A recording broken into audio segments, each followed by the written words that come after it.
Hai, Assalamualaikum. Nama saya Narshila binti Abdul Rasim dari Politeknik Kota Kinabalu, Sabah.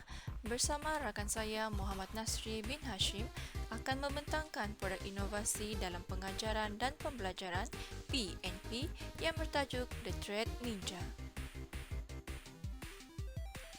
Wabak COVID-19 yang merebak ke seluruh dunia sejak awal tahun 2020 telah mengubah kaedah pengajaran konvensional di hampir ke semua sekolah dan institusi pendidikan ke arah pembelajaran dalam talian.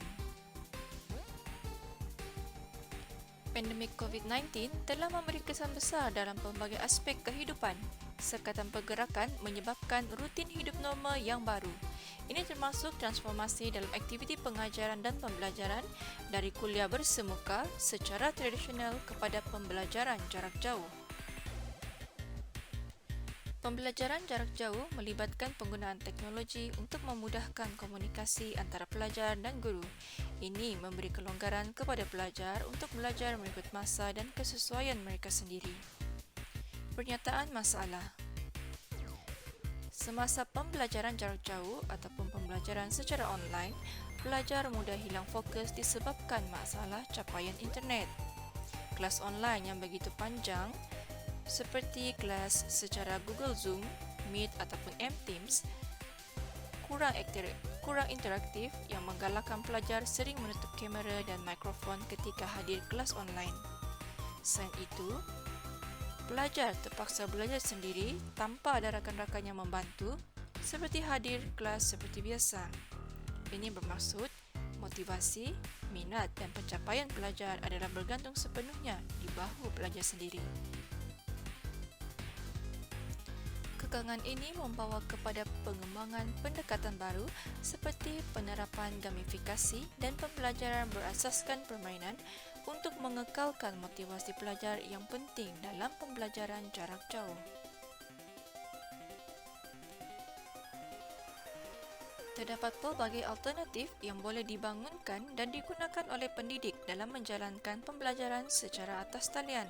Salah satu kaedahnya adalah memasukkan elemen permainan ke dalam pedagogi pengajaran.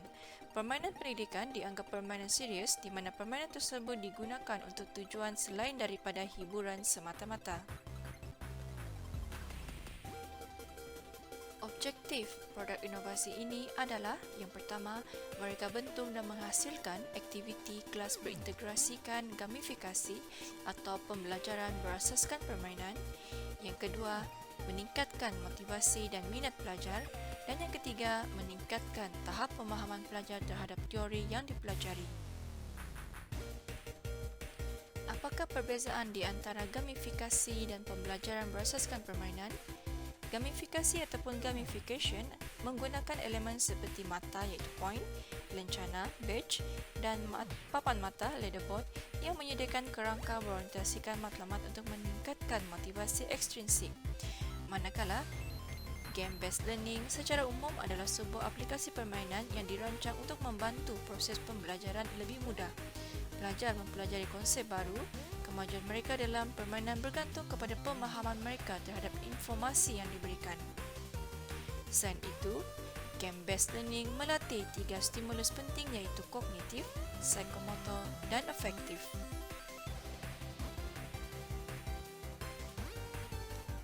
Gamifikasi adalah pengalaman pembelajaran aktif dalam kerangka permainan.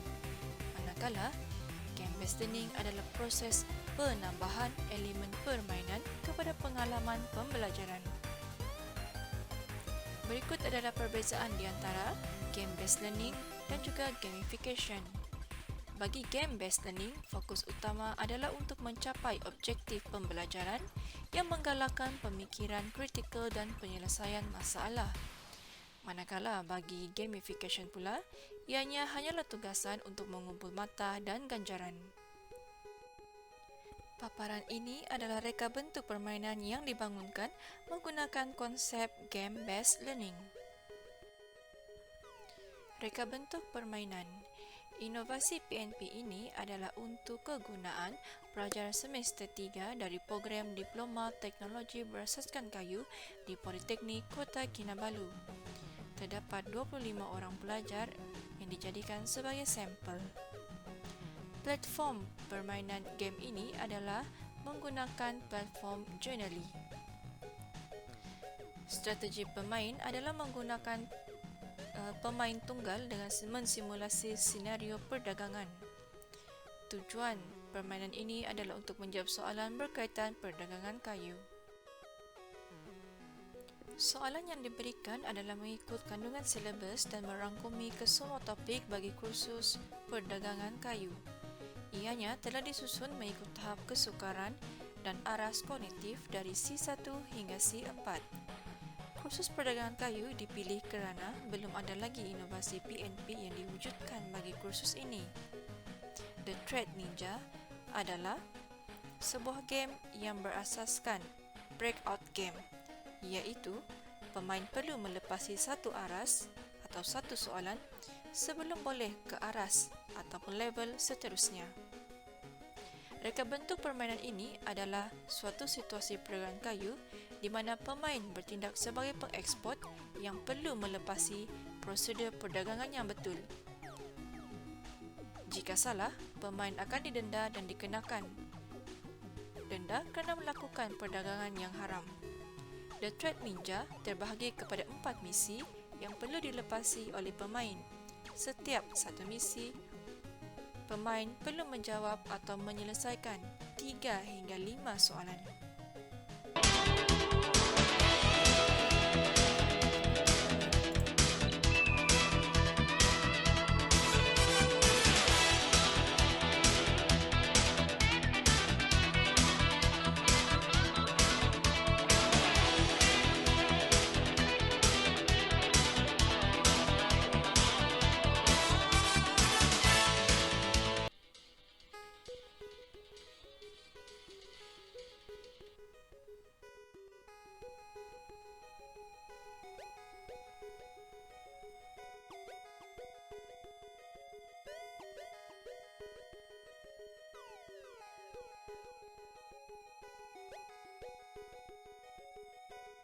Hai, nama saya Amir Ramjan.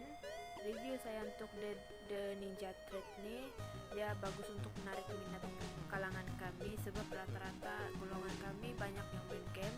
And then selain menarik minat kami, dia juga beri manfaat sebab dalam isi-isi itu game dia ada poin-poin teori kami.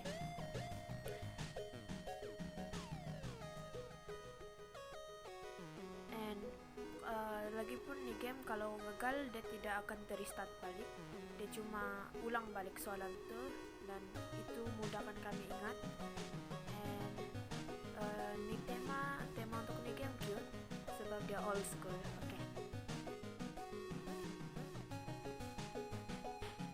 Okay, I just want to say this game is very fun and I hope this game will be more bit challenging.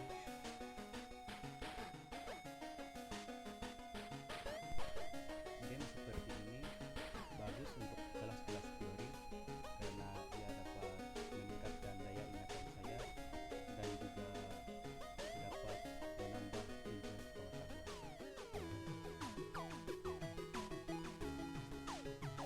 Impact inovasi ini adalah dapat meningkatkan pencapaian kognitif dan kemahiran visual belajar, meningkatkan motivasi belajar, meningkatkan keyakinan diri, memberi maklum balas segera, dan memberi keseronokan dalam pembelajaran. Potensi komersial kepada pelajar, ia boleh digunakan oleh semua pelajar yang mengambil kursus yang sama, iaitu kursus perdagangan kayu. Yang kedua adalah potensi dari segi PNP, gunasama dan sebar luas inovasi kepada pensyarah lain. Dan yang ketiga, dari segi pendaftaran hak cipta MyIPO. Sekian, itu sahaja. Terima kasih.